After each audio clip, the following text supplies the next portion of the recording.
Welcome back to the Save the Good Girl podcast. I am so happy for us to sit here and chat again. I love that you guys come every week. I love that you're sharing it with your friends.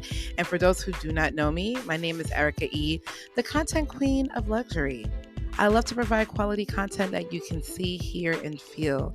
And I would love for us to stay connected. Like you knew where you're going.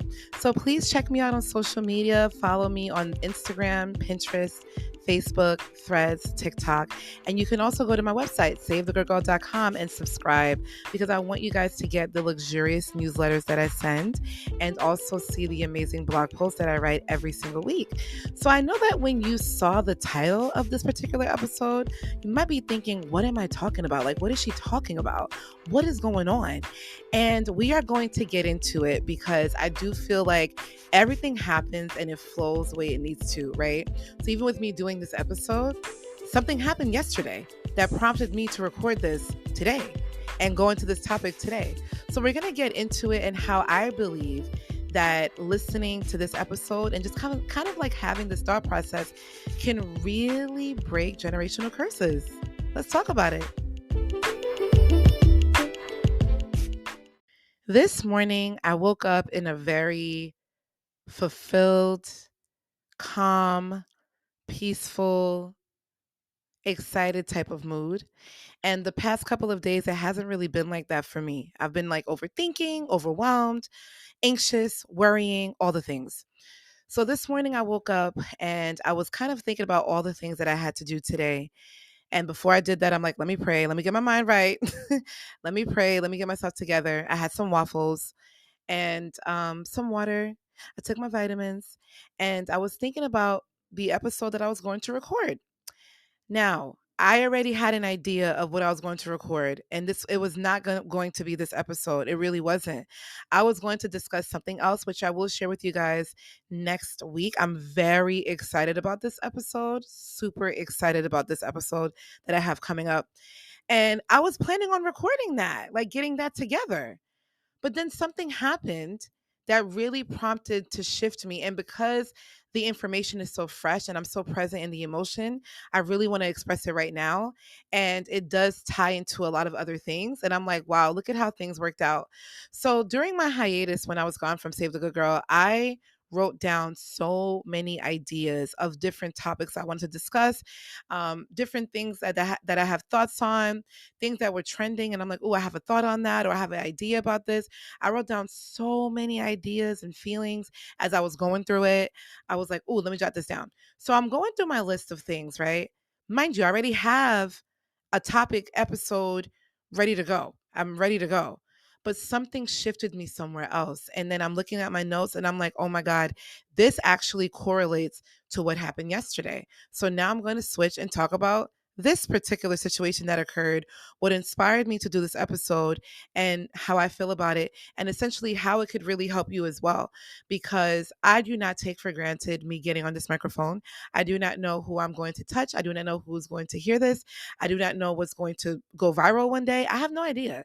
So every episode is made with 100% natural, intentional ingredients. You know, when they say made with natural ingredients, that's how I feel about my podcast. It's very natural, it's very organic, and it's very timely. And I like to plan things. I do. I like to have things in order. I like to know what I'm talking about. I like to have my content ready and all of that. But today I'm like, no, I really feel for this today and I'm going to discuss it. So let me tell you guys what happened. my I was getting myself together. I had a very, very busy day yesterday. And I was told that my nieces and nephews were going to come by. And I was like, really? I didn't know they were coming. So I'm in the shower and I hear kids and I'm like, wait, who? Because I don't have any kids right now, not yet. And I'm like, who's that? So all the kids came by and I was happy to see them. They're not from here. They live in Florida. I was so happy to spend time with them. So I have three girls and I had one boy, right? So we're all together. We're chilling. So we ordered pizza for them. They had some pizza. They were outside playing. And then they came into my room. So, you know, as a girly girl, I have like perfume, I have sparkly things, I have makeup, I have lip gloss, all the things they're interested in. The girls are 8 Both of them are 8. One girl is 15, and then the young boy, he is 13. So all in that, developmental stages. So not even thinking of anything of it, right? I love perfume. I love smelling good. Like I know that you smell good because you listen to the podcast. So I decided to do a perfume class because I'm like, I want to show them how to properly put perfume on. So they took some body oils and then I showed them how to put like body oils on and how to put perfume on. And we had so much fun doing that. And I was so happy to teach them that. Like, I want to be that aunt, like, oh, my aunt taught me how to put perfume. You know what I mean? So then after that, we had put some lip gloss on. I showed them how to make a bed with all the pillows, and then we had a dance party. So I played some music, whatever songs they wanted to hear, and then we were just they were just dancing, laughing, joking. They were asking me questions, I was answering them, and I was more than willing and more than happy to do that. So as I'm sitting there, I am so present. I am not worried. I am not stressed. I am not anxious. I am not concerned. I am not thinking about anything. And the past couple of days, I have been so anxious and worried and thinking and overthinking and what's happening. And I have to do this and I have to do this and I have to do that. When I was with the kids, I didn't think about anything at all, except for hearing their laughter and seeing how engaged they were and how much they wanted to be around me and learn. And we're laughing and we're joking, we're playing with perfume. And I have my body shimmer because I love body shimmer. Of course, little girls love that too. So we're playing with the body shimmer and lip gloss and we're just laughing. And it was so good. It was something I didn't know that I needed. It was something I didn't know that I needed until they came. And again, it was unexpected. I had plans that night. I still go to my grief group every single Monday. And I had plans that night and I didn't go to the grief group. I didn't get a chance to do any of that, right? I just was like, oh, okay. I don't mind it. Time is going by fast. I had time to reconnect with my cousin and his wife and just being around family, being around the young kids is a feeling that you cannot buy. You cannot, I can't explain it. It just feels good and it feels right and it feels safe. And it really made me think about my childhood and what would I have appreciated as a kid, right? Yes, I would love to play with perfume. And yes, I would love to play with lip gloss and learn something fun and cute and girly. I would love that. So that's exactly what I did. And then after that, as I'm sitting there, right, and I'm processing and I'm thinking, I had the idea like, let's go get ice cream. Because what kid doesn't like ice cream, right? So I was kind of nervous though. I'm not gonna lie, because it was like 9 o'clock at night. And I'm like, "Oh, God, I don't want them to be bouncing off the walls." So I said, okay, guys, we're gonna get ice cream, but you only get one scoop. Okay. So that was like a little field trip for them. They were so excited. And it's like kids do not need much to be entertained and happy. And memories like this are memories that last. Just thinking about your childhood and the fun things you did with Auntie Erica. Like I really appreciated that. And it made me feel warm. I was so happy. And as soon as they left, I missed them. So I told my cousin, like, listen, you can bring them anytime. He's like, are you sure? I'm like, yes. He's like, you're going to regret it. I'm like, I'm not. I actually really did enjoy being around them. They provided a level of joy that I couldn't, I couldn't even ask for it. When you need something, but you don't know what you need? I don't know if you guys ever felt like that. It's like, you need something. You do, but you don't know what you need. You don't know what it is, but you know that you need something and you need something soon. And it's like, God was like, I got you. It was so unexpected, but it was such a beautiful, beautiful, unexpected surprise. I had an amazing time with them, and it makes me just want to spend more time with them, want to help them, to be that auntie that can talk to them and develop them and guide them and just, love them and let them know about certain things about life. The girls are growing up. One girl is 15, another girl is 18. These are very strong developmental years. Your memory starts to develop strongly at the age of, I think it's 6 or 7, if I'm not mistaken. I could be wrong. If I'm wrong, please correct me. But I think around 6 or 7 years old, this is when your memories are really embedded. Unless you went through something very traumatic, then you can remember things when you're like one. But things like this you don't forget, because I remember things when I was 8 years old. I remember things when I was 9. I remember things when I was 13. I remember. So just to be a part of that was very big for me. To be around them was very big for me. And then I thought about I thought about something which leads to another thing. I thought about going through DDS and IRS, and how we can really aid in breaking generational curses, because generational curses sound so harsh. It sounds so like serious, and it's like breaking generational curses is a lot more simpler than we think it is.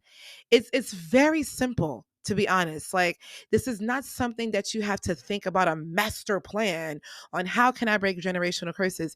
You listening to this episode right now is breaking a generational curse. Real talk. You know what I mean? So there's something that I thought about, and I was like, yeah, this is what we need. And I was inspired by spending time with my nieces and nephews and just seeing how kids are so attentive. They pay attention to everything and they watch your every move.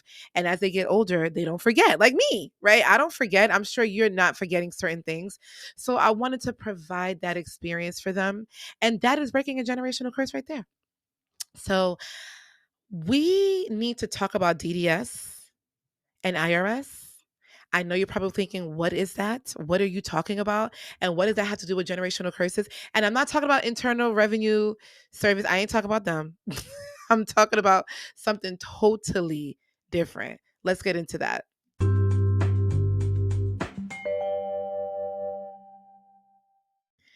So I was speaking to a friend and I was telling her that I have DDS syndrome and I have IRS syndrome. And then she was like, "What is that?" And I'm like, "Oh, it's this." And I told her what it was. And then I said, "Oh, let me write this down." Let me write this down. So DDS stands for double Dutch syndrome. So if you know how to play double Dutch, it's two ropes, right? And you're turning it, and then you have to go inside and jump.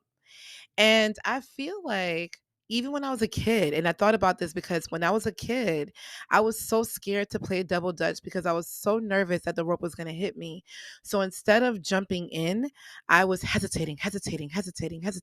Okay, one, two, ah, one, two, ah, like just always scared.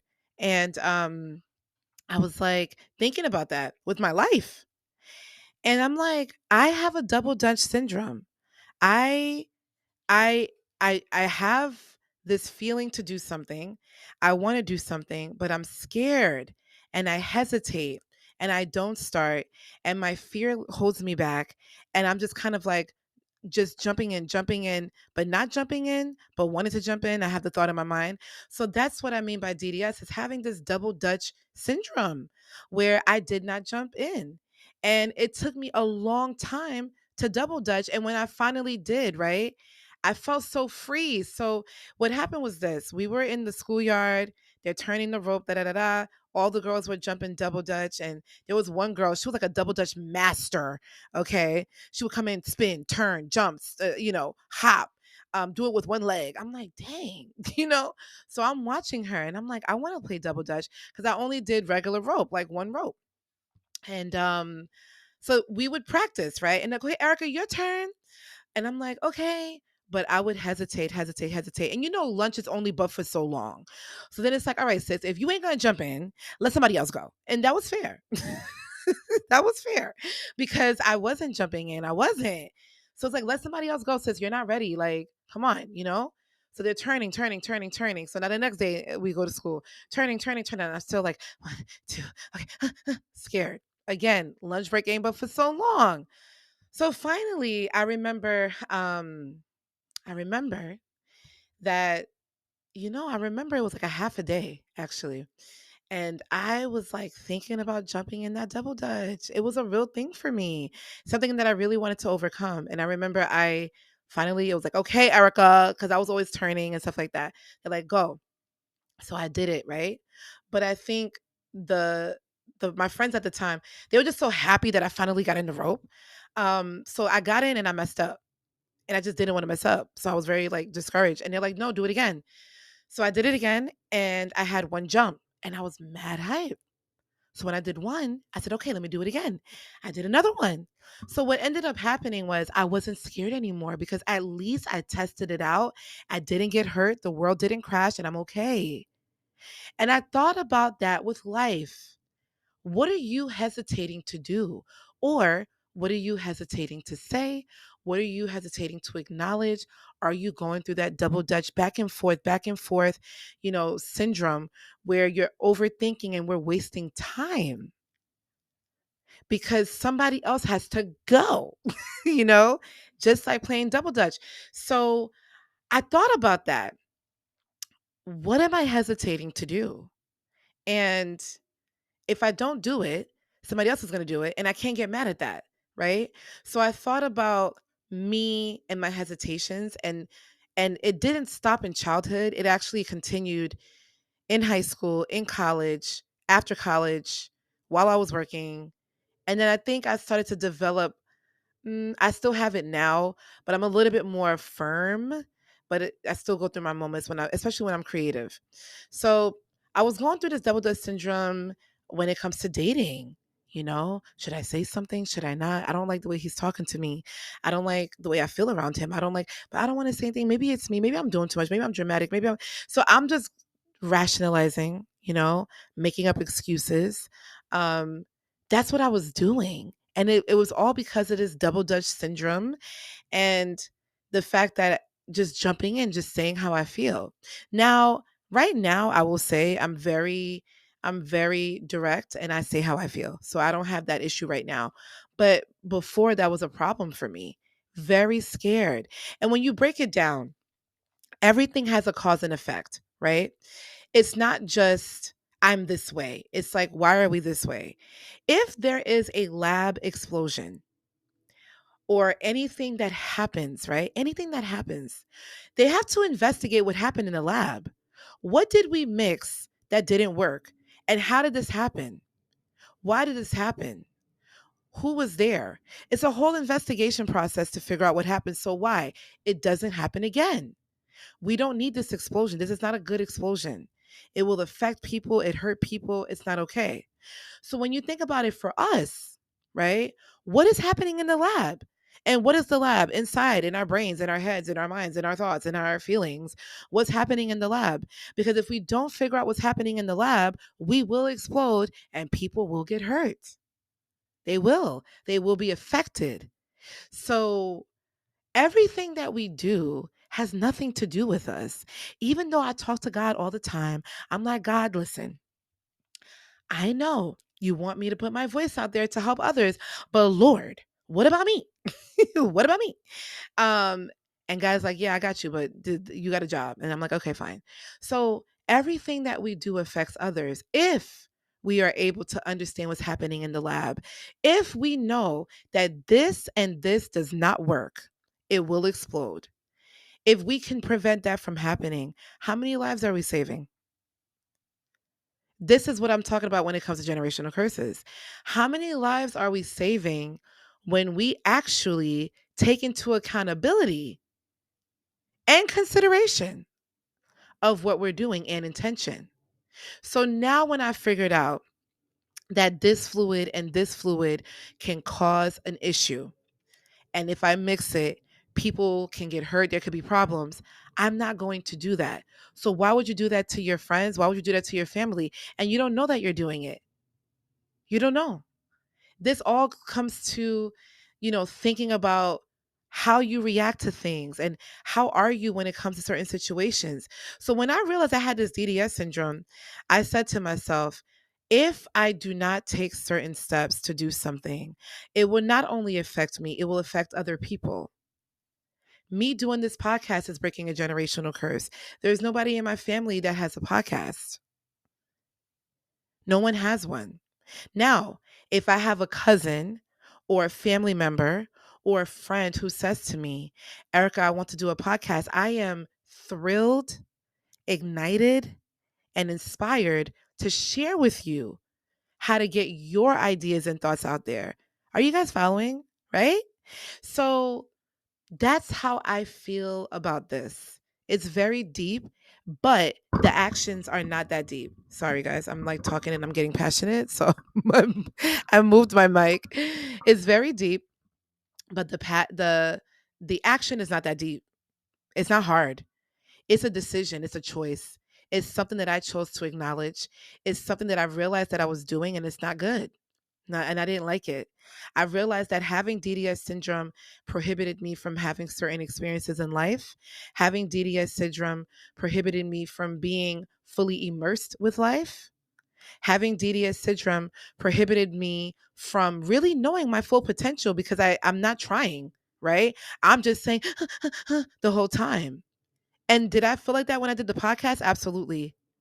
But certain experiences that I've had when I talked to you guys in the past episodes, I was mentioning, going to the front of the boat and how scared I was going rafting. In that episode, Risking Rafting and Revealing, I was talking about that. You couldn't pay me money to do rafting. I don't know how to swim. I'm very anxious. I'm very worried. I was scared, but I did it. And when I was done, I felt accomplished. And it's just something else that I can add to my experience university to share with other people because I felt so good about it. I didn't die, thank God. I'm still here. And I thought about the DDS syndrome, and I want you to think about that too. Like, are you hesitating to do something? And because of your hesitation, do you know how many people could be affected by you not actually doing that one thing? Now, when we do certain things, are we thinking about the whole family? No. I have a huge family, right? I have a huge family. I have a lot of great, wonderful friends. I'm not thinking about them per se. I'm so focused on just getting past the hurdle. But once we get past the hurdle and people start to see that, it's big. And in order for you to think about it like that, we need to be present. We need to pay attention. I was present and I'm like, this is not okay. And me knowing that I had that DDS, knowing that I need that support, because here's the thing, when you know you have that, what support do you need? Now I can talk about it and I can say to my therapist, to my grief counselor, to my friends, to my family, listen, I want to do this and I'm struggling. I don't know. I feel this. I feel this. Sometimes we need the reminder of how popping we are, how lit we are, how smart we are, how we are more than qualified for the job. We need that reminder. So because I was aware, I was able to articulate what I needed to people and I was able to get fed in that way. You don't go to a restaurant and just say, give me food. It don't work like that. You have to go in order. They give you a menu, you pick what you want. It's the same thing with life if you think about it, right? It's not just, well, give me food. Well, what do you want? Do you have any allergies? You got to know yourself, right? You got to know yourself. So that really led me into understanding how important it is for me to take a step. But then I'm dealing with the IRS. Not dumb. You know what I'm talking about. Not dumb. But I'm dealing with the IRS. Let me tell you how that also played a factor and how that's important when you're talking about breaking generational curses as well.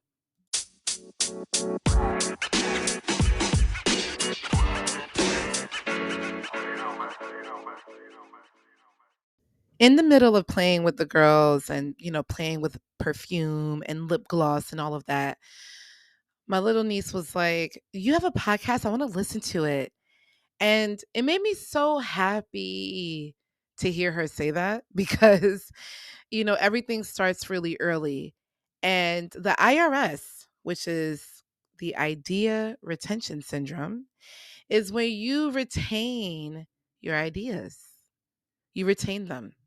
You have a lot of ideas, you have a lot of thoughts, but you are so nervous to put it out. And I'm not even talking about like when it comes to like branding or podcasting. I'm just talking about sharing your ideas. It doesn't matter in what capacity. It could be at work, it could be with your family, it could be with an idea to do a family trip, it could be anything that you are thinking about that you are holding in because you're like, I don't know, I don't think they're gonna, right? Holding in your ideas. And I thought about artists. Like, I enjoy music, I enjoy different products, I enjoy different things. And I always think about, what if this person gave up? What if this person never released this song? There's a very big emotional tie to music. It makes us feel, it makes us process, it makes us think. It just puts us in a good mood or a sad mood or a hype mood. Like, music has the ability to do that to us. And there's a love neo soul artists. There's a couple of neo soul artists and R&B artists that I like. And when I hear a really, really good song that is well produced, you could hear that there's live instruments. You could just, the words, the way that they're singing.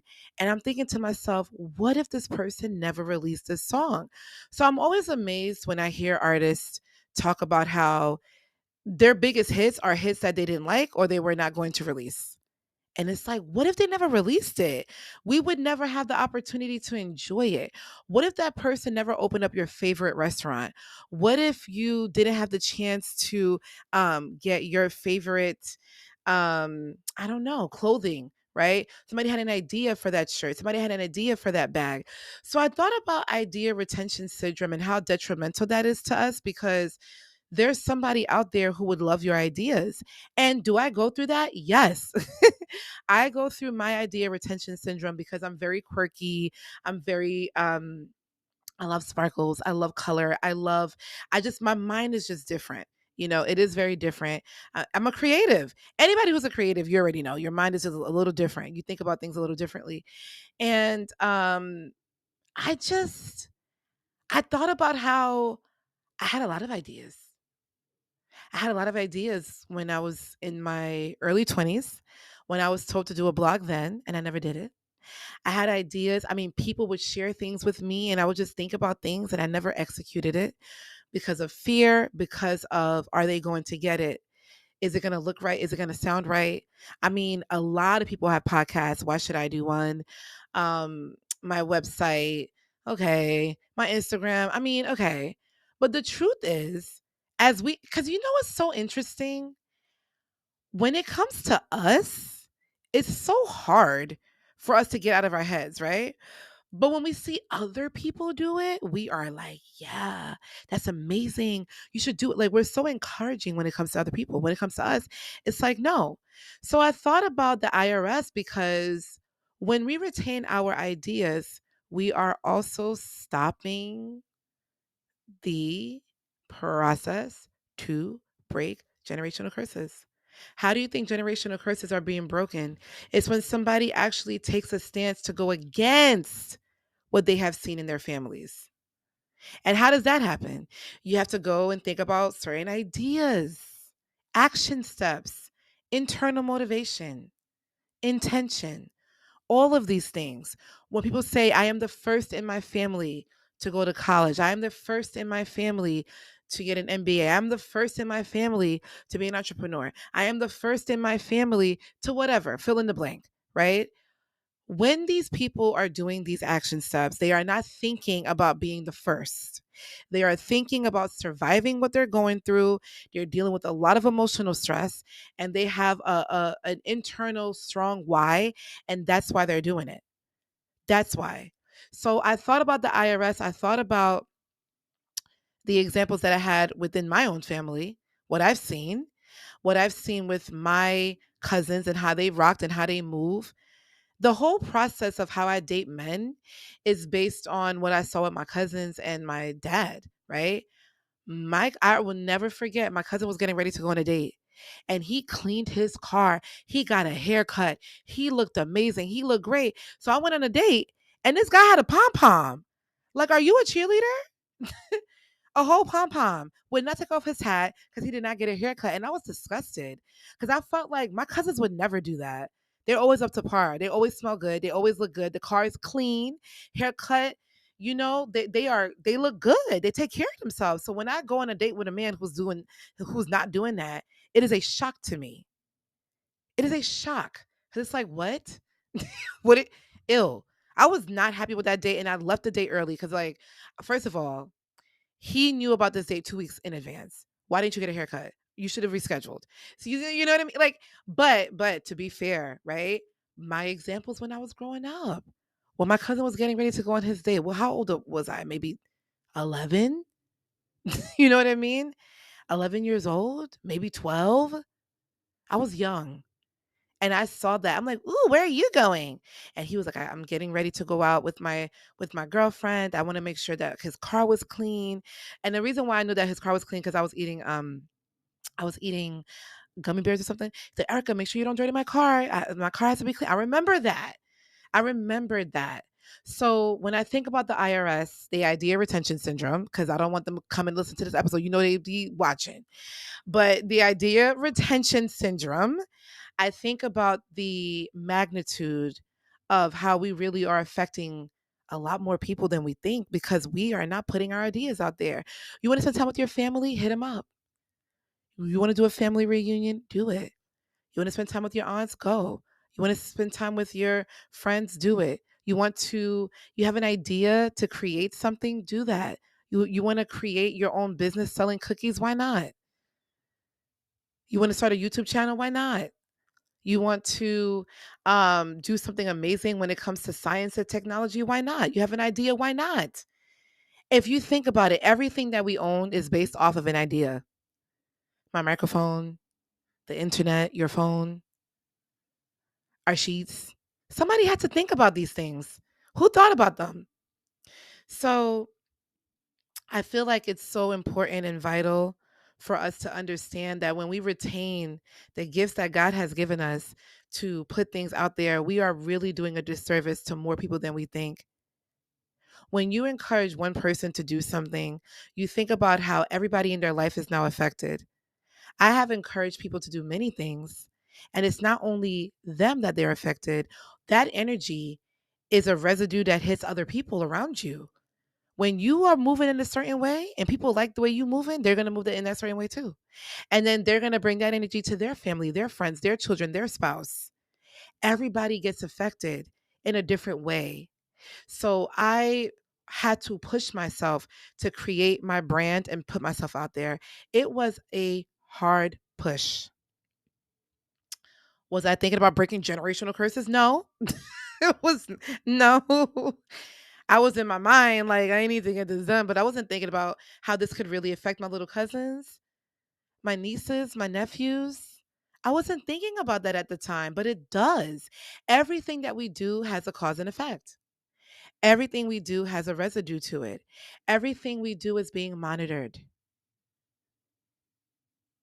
And to be in a place where I have the power to create that and I could share that, I can be a mentor to my family and my friends and my friends' children because they're my kids too. To know that they have an auntie that could do X, Y, and Z, and also to the future of my kids. Like, really? It's big, y'all. It's really, really big. And you don't have to do anything special. That's what I love about this. You don't have to do anything special but listen to your intuition and your calling. You don't have to do anything special but just put your ideas out there. Put it out there. You want to have Taco Tuesday every Tuesday with your family? Do that. You want to do a vacation with your family? Whatever, do that. Is there a place you've always wanted to visit and you want to do a solo trip? Do it. Because there's somebody else who's going to need that blueprint. We are the blueprint right now. Every time we wake up, every day that we wake up, we're the blueprint. Everything that we do is a cause and effect. You want to leave the country and study abroad? Do that. Because then there might be somebody else who wants to do that and now you can provide some insight. Everything that we think about and we actually do is breaking generational curses or maintaining them. And that's something we don't want to do. We don't want to maintain it. We want to encourage. We want to provide certain things that maybe we didn't have as kids or maybe we didn't see. And, or even as adults, I'm not even talking about just the children, but just adults, right? Like, just adults. Just somebody saying, like, yo, I loved how you handled blank. I want to try that. Cool. I got you. So think about that. Like, how many people are you really affecting? Do you know? And you might not think about it like that because it's not like, I am affecting 100,000 people. Like, no.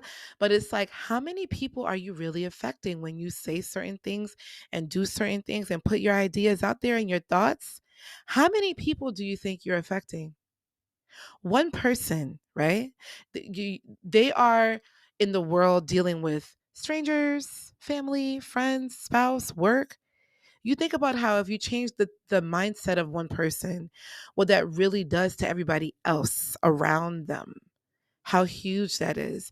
Don't take that for granted. I'm not. And I'm still in the process, okay? I am still in the process. It is a fight mentally to do certain things. I'm being completely honest. I go through it all the time.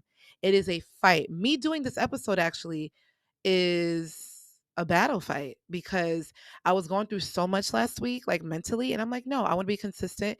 And being around the kids really gave me enough fuel and gas. Like my tank is full. That's why I'm talking to you guys with so much passion and energy. My tank is full.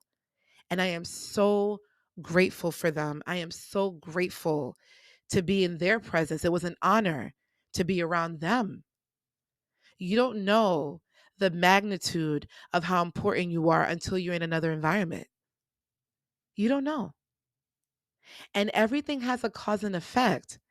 And there are certain there's other things that we also have to do that can really aid in generational curses and breaking them. And yes, it's getting through the DDS, getting through the IRS, but there's other things as well. There's other things as well. Let's get into that.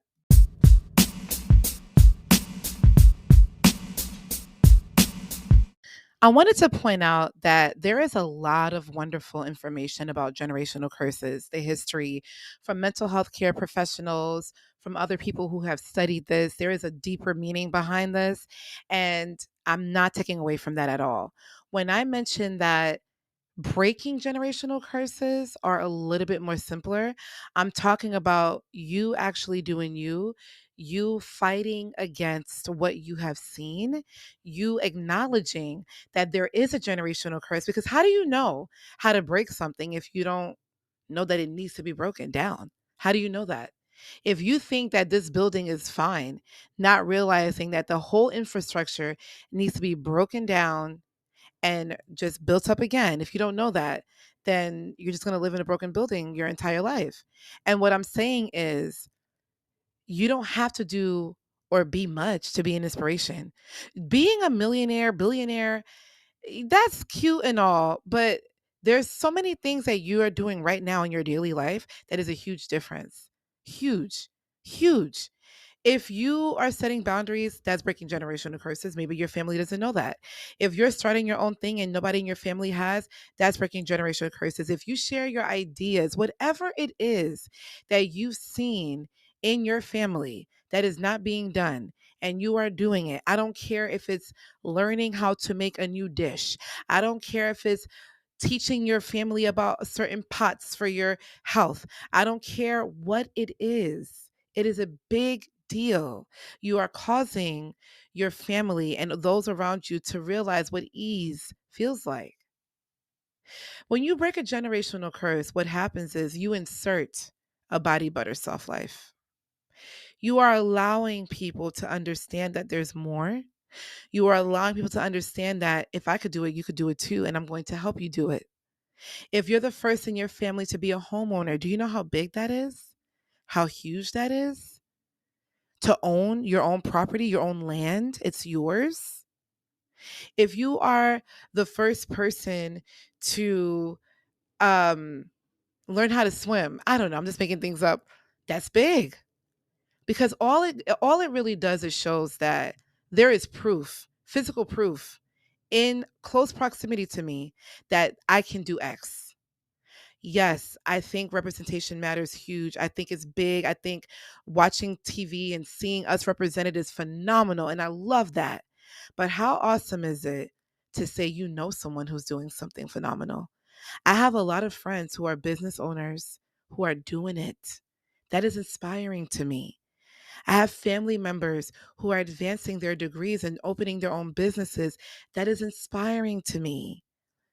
I have family members and friends who are putting themselves out there and doing something different and new that is inspiring to me. I'm inspired. It affects this affects us all around.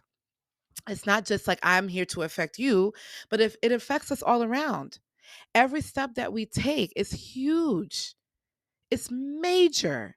So when we get through the DDS, which is the double Dutch syndrome, and the idea retention syndrome, when we get past those things, it really allows us to open up the creativity that we have that's already within us. It really allows us to be present and understanding this is who we are. This is what we like. And what I mean when I say that you don't have to do anything special, you don't. You don't. You are doing you. You are doing you. You are creating an unidentified blueprint because you don't know who it's going to affect. We don't know. So you are creating this unidentified blueprint. You are doing you and you're realizing what works. And now you can tell somebody, you know what, here's what I did and here's how I can help you. Here's what you should think about. This is what it's all about. That's why mentorship is important. Talking to people is important. So, breaking generational curses, again, there's a lot of deepness to it. But I do believe that every time you take a huge step, it really does affect everybody around you in a very huge way. So being around the kids yesterday, being around their presence and laughing and seeing their joy and hearing their laughter and seeing how they were just so in tune, they were so attentive, they were so into what I was saying. It really lit me up. It really did. It inspired me to do this episode today.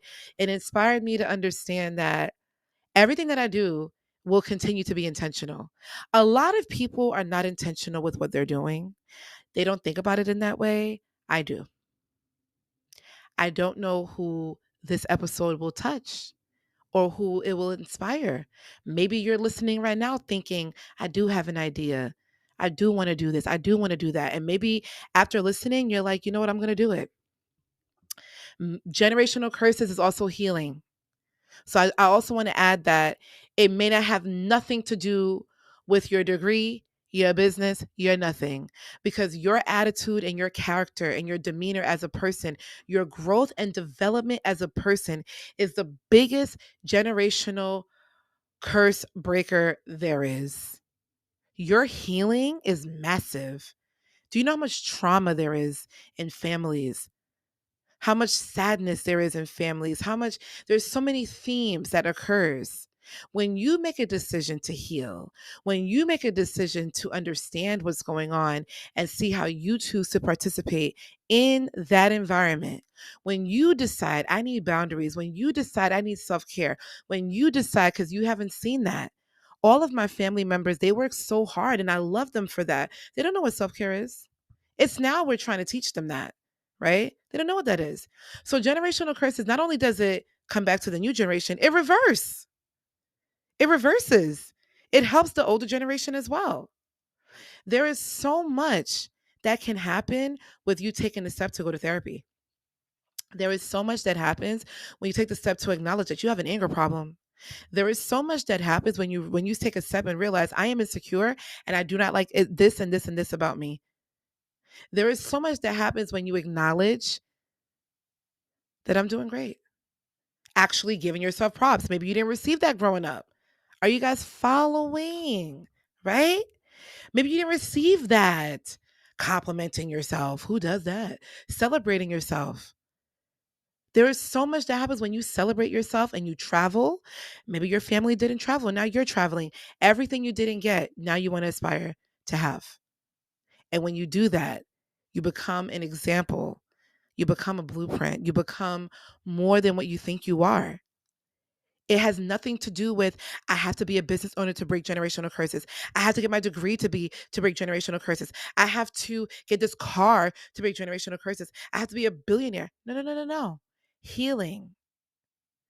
When I'm talking about DDS and IRS, I'm talking about your mindset. Healing. Going through your own traumas, thinking about yourself, thinking about how everything you do, the kids, if you have children, they're affected by it.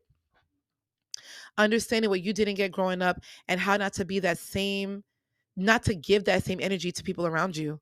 Because I believe that there's two circumstances in life. You can either become your circumstance or you can overcome it. That's it. There's nothing more. Become your circumstance and be in the woe is me, which is very easy and comfortable to do. It is. Going through grief, I didn't care about nothing. I'm going to be honest. Or I can overcome it and I can decide this is not the life that I want to live. There's more to me, there's more for me, and there's more within me. And I go through my emotional struggles just like you. I go through it, but I'm making a choice and I'm going through this motion of I got to do more. I got to do more. And I ask God to help me, to guide me, to protect me, to give me the creative flow. I prayed before I did this podcast. I wanted God to help me flow with my words. Please, God, help me get the right words. I know how important it is when I go on this mic.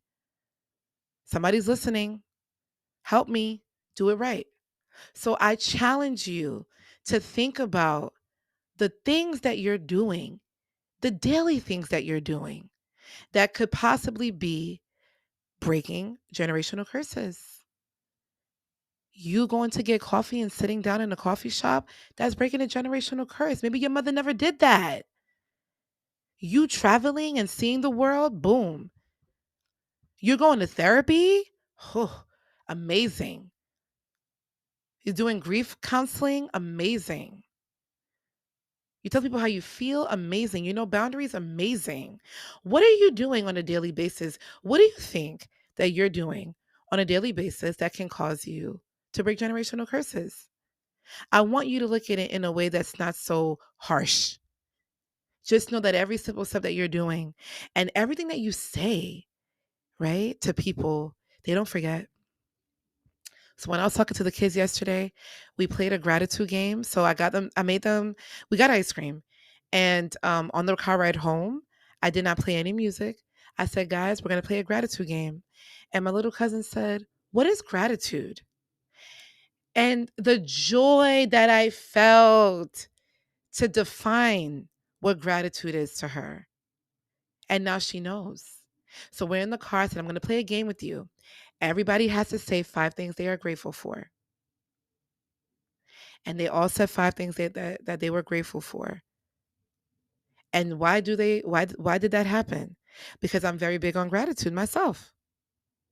And I say things that I'm grateful for. Either I say it or I write it, but I do. And I wanted them to know that every day you need to think about how blessed you are, how amazing your parents are, all the sacrifices that they make. So they're kids, right? But this is something that they could remember for the rest of their lives. And then they're going to play that game with other kids and other, you get what I'm saying? So it's really big. And I'm so grateful that that experience happened because it allowed me to bring all my passion to you today and talking about how important it is for us to be present, how important it is for us to be mindful about everything that we say and do, and how important it is for us to shift through our mindsets and not let the DDS and the IRS get to us. We need to put our ideas out there. We need to jump in. We need to jump in. We need to understand who we are. We need to be very cognizant of how powerful we are because somebody's watching and somebody's listening. And without you even knowing it, you're breaking a generational curse every single day.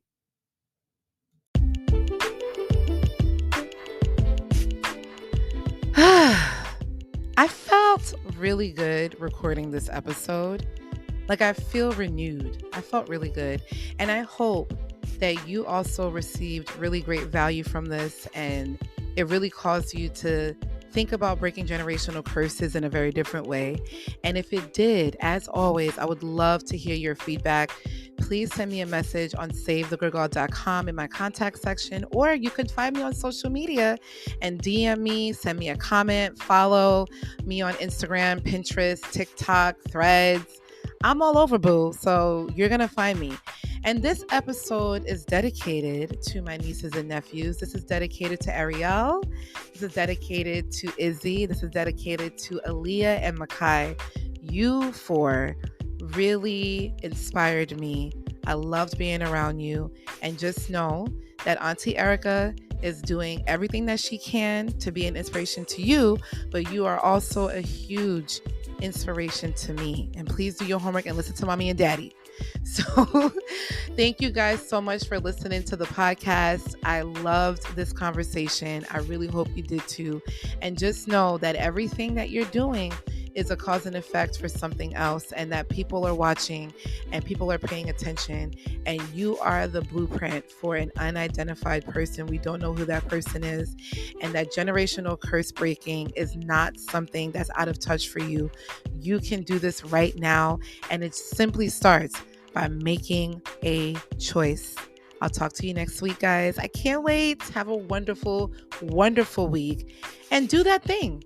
Get out of the IRS, get out of the DDS, and whatever's on your mind, this is your sign to do it.